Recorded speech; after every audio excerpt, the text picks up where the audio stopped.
And without blessing for your day and the week ahead, welcome to today's deep dive. Yeah, we are so thrilled to have you joining us today. We really are, because today we are getting into a piece of ancient text that operates on, just multiple levels. Oh, absolutely. It has everything. Right. It combines domestic succession crises and psychological trauma, and then it pivots right into high-stakes regional geopolitics. It is a wild ride. It is. We are looking specifically at Genesis chapter 21. Hmm. And if you follow historical or theological studies, you likely already know the basic narrative framework here. Right, the big names. Yeah. Abraham and Sarah. Yeah, Hagar and the two sons, Isaac and Ishmael. But we are completely bypassing the standard surface-level summaries today. We have to. To really get to the core of what is actually happening in this narrative, we are synthesizing the scholarly notes and the textual analysis from two highly regarded study Bibles. Which are the Holman Study Bible and the NAA. Exactly. And for our English speakers who might not be familiar with that second acronym, the NAA stands for the Nova Almeida Atualizada. It is an incredibly rigorous Portuguese translation and study Bible. It really is. It provides some just phenomenal linguistic insights, especially when we start comparing the original Hebrew to modern interpretations. So our mission for this deep dive is to unpack the historical, linguistic, and cultural mechanics that are operating right beneath the surface of the text. Because reading it plainly, you miss so much of the real human drama. You really do. So let's jump in. Yeah, the chapter opens with the birth of Isaac. Abraham is 100 years old. A full century. Right. And Sarah, after decades of barrenness, finally gives birth exactly as God promised. And the name Isaac, or Yitzhak in Hebrew, is so crucial here. It translates directly to he laughs or just laughter. Which I love because it functions as this brilliant literary callback. Yet to earlier in the Genesis narrative. Because if you remember, both Abraham and Sarah laughed in just total skeptical disbelief at the divine promise of a child. Like a, yeah, right, kind of laugh. Exactly. Yeah. But now that exact same word is recontextualized into this triumphant, joyous laughter. The psychological shift for them is profound. But, the text quickly moves from the birth to another major milestone. Right, the weaning. Yeah, the study notes from both the Holman and the NAA draw our attention to this specific event. The text actually states that Abraham threw a massive feast on the exact day the child was weaned.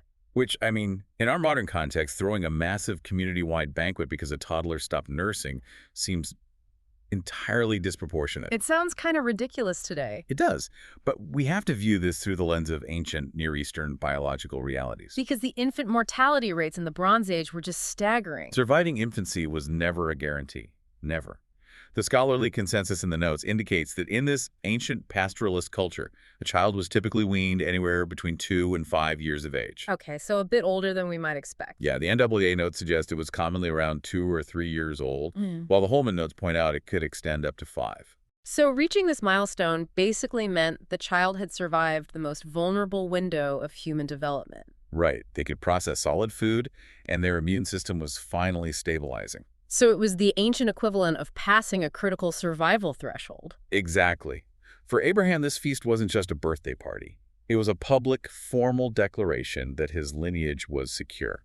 The heir apparent had survived. He had. And naturally, a public declaration of one heir's security immediately threatens the standing of anyone else who might have a claim to that inheritance. Which brings us right to the inciting incident of the chapter's conflict. Because during this weaning feast, Sarah observes Ishmael, Abraham's older son by the Egyptian servant Hagar. Right, she sees him interacting with Isaac, and the text says Sarah sees Ishmael doing something that deeply alarms her. Depending on the translation, the English word used is often mocking or scoffing. But the Hebrew root word used here is sachak. Yes, which is actually a play on Isaac's own name. It means to laugh or to play. But the context and Sarah's visceral reaction suggests this was definitely not innocent sibling horseplay. Not at all. The linguistic ambiguity of sachak in this specific verse is heavily debated by scholars. Because it can mean playing, right? It can simply mean playing or laughing, but it also carries this much darker connotation of mocking or making sport of, or even threatening. So Sarah perceives Ishmael's behavior as a direct menacing challenge to Isaac's status. And the Holman notes highlight a really crucial piece of later commentary on this moment. The Apostle Paul, writing in Galatians chapter 4, verse 29, interprets Ishmael's action here not as a childish tease, but as a genuine form of persecution. Wow. because Ishmael is the older half-brother who had operated as the presumptive heir for over a decade. Right, and now he is suddenly permanently displaced. Yeah. The friction in that camp is palpable. So Sarah's response is immediate, and it is absolute. She approaches Abraham and demands that Hagar and Ishmael be permanently cast out of the camp. She explicitly ties this demand to the legal reality of inheritance, too. Yeah, she states that the son of the slave woman will not share the inheritance with her son Isaac. We are looking at a brutal zero-sum game of ancient succession. And Abraham is severely distressed by this. I mean, Ishmael is his flesh and blood. He has loved and raised this boy. The distress really highlights the painful complexity of ancient blended families operating under these rigid patriarchal structures. Abraham is caught right between his love for his firstborn and the protective ferocity of his primary wife. But the divine intervention here is fascinating. God actually instructs Abraham to listen to Sarah. Validating the unique chosen trajectory for Isaac. But a comforting guarantee is attached to this seemingly harsh directive. God promises Abraham that Ishmael will also be made into a great nation. Specifically because he is Abraham's offspring. And that divine reassurance is really the only thing that allows Abraham to actually go through with the expulsion. So early the next morning, Abraham takes bread and a skin of water and places them on Hagar's shoulder and sends her and Ishmael away. Out into the wilderness of Beersheba. It is a grim, heartbreaking scene. But analyzing the study notes here reveals a major historical misconception. One that has permeated casual readings in classical art for centuries. Yes, because the imagery we usually see in paintings depicts Hagar wandering into the desert, desperately clutching a baby or a small toddler to her chest. Right, but the textual timeline provided by the Holman and NAA notes completely dismantles that image. Let's do the math on this because it's so illuminating. Okay, so Ishmael was born when Abraham was 86. Right. Isaac was born when Abraham was 100. 14 years later. Exactly. So if Isaac is now being weaned at around 2 or 3 years old, that makes Ishmael roughly 16 years old during this expulsion. He is an adolescent, an older teenager. He is not a helpless infant. Not at all. The confusion often stems from the translation of the Hebrew word yelled, which frequently gets rendered into English as boy or child. But in the linguistic context of the ancient Near East, yelled was routinely used to describe adolescents and young men. Yes. So when Abraham places the supplies on Hagar's shoulder and sends them away, he is not handing her a baby to carry. Right. He is legally and practically transferring the responsibility of this teenage young man over to her as they leave the protection of his camp. And understanding his age makes the subsequent events in the wilderness even more harrowing. Because they are banished to the wilderness of Beersheba, and the Holman notes describe this specific region as an incredibly arid, hostile terrain. Located about 32 kilometers west of the southern tip of the Dead Sea. It is an unforgiving environment, just characterized by intense heat and a severe lack of surface water. Nomads survive there only by knowing the precise locations of hidden wells and aquifers. And Hagar and Ishmael are just wandering without a destination. So inevitably, the single skin of water runs dry. They hit absolute rock bottom. Severe dehydration and likely heat stroke set in. And Hagar is forced to place Ishmael under a desert shrub for whatever meager shade it can provide. The psychological toll here is just devastating. She walks about a bowshot distance away. Roughly the distance an archer could fire an arrow. Right, she distances herself because she cannot bear the auditory and visual trauma of watching her own son die. She collapses and begins to weep. It is honestly one of the most raw depictions of human despair in ancient literature. It really is. But the turning point of the narrative hinges on this fascinating detail. Yes, the text states that God hears the voice of the boy. Right, God responds to the cries of the 16-year-old Ishmael suffering under the shrub alongside Hagar's weaving. The angel of God calls from heaven, instructing Hagar not to fear, and reiterates the promise that Ishmael will be the foundation of a great nation. And the immediate physical salvation follows. But the mechanics of that salvation are highly specific. This is so important. The text does not say God miraculously carved a new spring out of the bedrock at that exact second. No, it says God opened her eyes and she saw a well of water. The study notes emphasize that the well was almost certainly already there. Right. Her vision was likely clouded by a combination of physical exhaustion, extreme dehydration, and just the overwhelming panic of grief. She was incapable of seeing the life-saving resource that was sitting directly in her vicinity until her perception was divinely cleared. So she fills the skin, she gives the young man water, and their survival is secured. And then the narrative provides a rapid summary of Ishmael's subsequent life just to demonstrate the fulfillment of the divine promise. The text confirms God was with him. He grows up in the wilderness of Paran, adapting to the harsh environment to become an expert archer. Which is fitting given the bowshot detail earlier. Exactly. And eventually Hagar, drawing on her own heritage, secures a wife for him from Egypt. He doesn't just survive his exile, he establishes his own formidable presence completely independent of Abraham's camp. Which closes the loop on Hagar and Ishmael. But then the chapter executes this jarring thematic pivot. It really is sudden. We transition instantly from an intimate story of domestic exile and wilderness survival straight into a tense, high-level geopolitical summit. King Abimelech, accompanied by the commander of his army, Phicol, approaches Abraham. And the sudden introduction of an army commander into the narrative is a massive contextual clue about how Abraham was perceived by surrounding nations. A local king does not bring his top military general to have a casual chat with a lonely shepherd. No, definitely not. The NAA and Holman notes expertly dissect the power dynamics at play here. Abimelech opens the negotiation by stating, God is with you in all that you do. Which sounds like a nice theological observation. Right, but it is functionally an admission of political intimidation. Because Abraham commands a vast camp. We know from earlier chapters that he possesses a private militia of hundreds of trained fighting men. Men capable of routing regional coalitions. So Abimelech is keenly aware that a rapidly expanding, militarily capable, and seemingly supernaturally protected force has taken up permanent residence in his territory. His primary goal is security. He demands a formal, binding, non-aggression pact. An oath that Abraham will not deal falsely with him or his descendants, and that Abraham will respect the host nation. And Abraham agrees to swear the oath, but he refuses to finalize the treaty without addressing a critical grievance. He leverages this entire diplomatic summit to confront Abimelech about a well of water that Abimelech's servants had violently seized from Abraham's people. And Abimelech immediately distances himself from the aggression, claiming plausible deniability. He insists he knew absolutely nothing about the stolen well until Abraham brought it up that very day. We really need to emphasize why this well dispute is the linchpin of the entire treaty. Yeah, for a modern reader, a diplomatic standoff over a single well might read as petty local drama. But the scholarly notes make it clear that in the semi-nomadic culture of the ancient Near East, water was the ultimate currency of survival. Without guaranteed undisputed access to water, herds die, the economic foundation collapses, and the camp perishes. Claiming ownership of a well was the ancient equivalent of planting a flag. It was a foundational claim to territorial rights and long-term viability. So to resolve the dispute and formalize the treaty, they enact what becomes known as the Covenant of Beersheba. Abraham provides sheep and oxen to Abimelech as the standard currency of a treaty. But Abraham introduces a highly specific caveat. He segregates exactly 7 ewe lambs from the flock.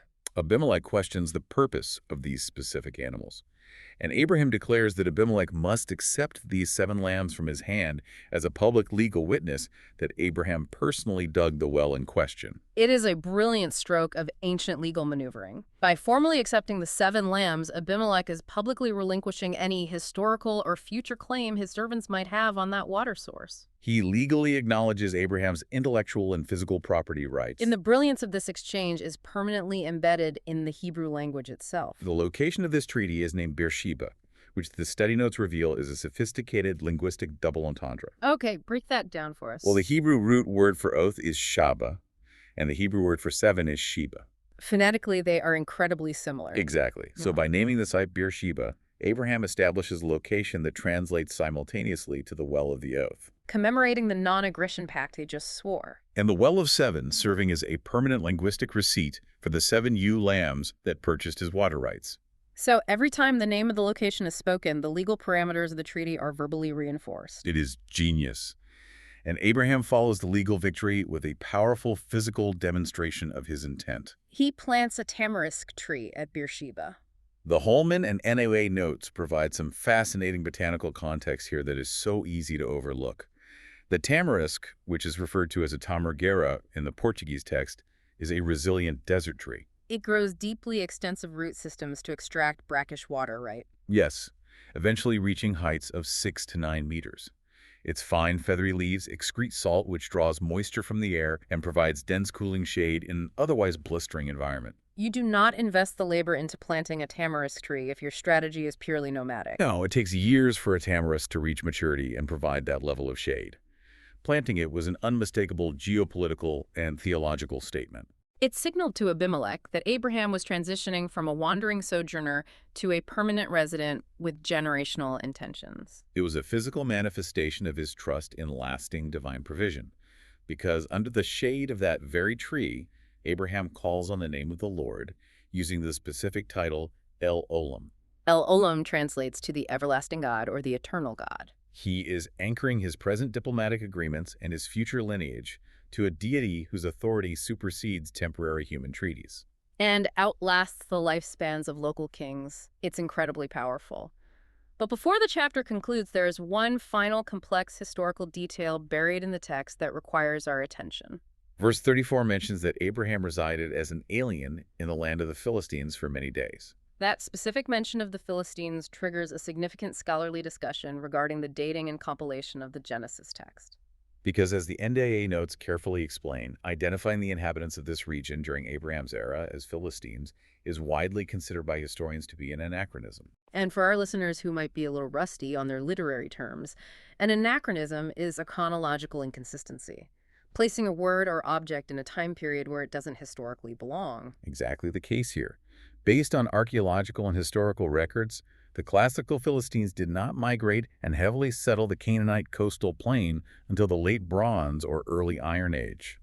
The highly organized, iron-wielding military adversaries of the Israelites, who prominently feature in the later stories of Samson and King David. Right. Those Philistines didn't arrive until roughly 1200 BC, which is many centuries after the time of Abraham, who operated in the Middle Bronze Age, around 2000 BC. So why is the term used in Genesis chapter 21? The study notes suggest that the later authors or compilers of the Genesis text were using a retroactive identifier. There were early agency peoples from places like Cyprus or Crete who had established small coastal settlements in Canaan during Abraham's time. So to make the geographic and cultural boundaries easily identifiable for a later Israelite audience, the compilers utilized the term Philistines. The people who currently occupied that territory in the compiler's own era. It is essentially an ancient geographical shorthand to help the reader map the location. It is a perfect example of why utilizing study resources like the Holman or the NAA is so critical. A surface reading glosses right over the tamarisk tree, misses the legal weight of the 7 lambs, and takes the Philistine reference at absolute face value. But when you examine the linguistic roots and the historical data, you uncover a rich tapestry of ancient life. You see the mechanics of how these people actually survived, negotiated, and understood their place in the world. It transforms a simple story into a masterclass on human resilience and strategy. The scope of this single chapter is just staggering. It addresses the emotional whiplash of finally receiving a decades-long blessing, only to have it immediately trigger a devastating succession crisis within a blended family. It provides an unvarnished look at the trauma of exile and the grim reality of hitting absolute rock bottom in a hostile wilderness. And it outlines the sophisticated necessity of diplomacy, demonstrating how to establish firm boundaries, assert property rights, and secure a legacy in the presence of an anxious, well-armed neighbor. The ancient context is entirely different from our modern experience, but the underlying behavioral drivers remain identical. The anxiety over securing resources, the protective ferocity of a parent, the panic of feeling abandoned, and the delicate dance of negotiating peace with a potential adversary. These are universal constants. Genesis 21 provides a remarkably pragmatic blueprint for navigating those extremes. It definitely gives you a lot to process. It does. And as we wrap up this deep dive, we want to leave you with a final provocative thought to mull over, drawing directly from the most painful segment of today's text. Hagar and Ishmael's expulsion. Right. When Sarah demanded their banishment and Abraham sent them into the lethal environment of the Beersheba wilderness, it felt like an absolute death sentence. To be severed from the economic and physical protection of a massive, powerful camp in the ancient world was to be discarded. The ultimate rejection. But consider the long-term trajectory that the wilderness forced upon them. Had Ishmael remained in Abraham's camp, his highest possible ceiling was to live his entire life as a subordinate. He would have been forever overshadowed by Isaac. Perpetually relegated to the status of the servant son managing someone else's inheritance. The wilderness was brutal, and it brought them to the very brink of death. But that same desolate wilderness is what forced Ishmael to become an expert archer. It is what prompted Hagar to secure a wife from her own homeland, reconnecting with her own agency. The exile they feared as an ending was actually the brutal, necessary catalyst for their own sovereignty. The wilderness broke the cycle of servitude and allowed Ishmael to become the patriarch of his own great nation. How often in our own lives do we view being cast out of a comfortable, secure situation, whether it's a job, a relationship, or a community, as an absolute disaster? We mourn the loss of the camp. But how often is that precise, terrifying exile into the unknown the exact environment required for us to finally step out of someone else's shadow, claim our own agency, and build our own legacy? Especially when we realize that the provision we need, like Hagar's well, is often already there just waiting for our eyes to be opened. Beautifully said. We hope this exploration provided you with a fresh analytical perspective on a truly remarkable ancient text. Thank you for taking the time to journey through the historical, cultural, and linguistic depths with us today.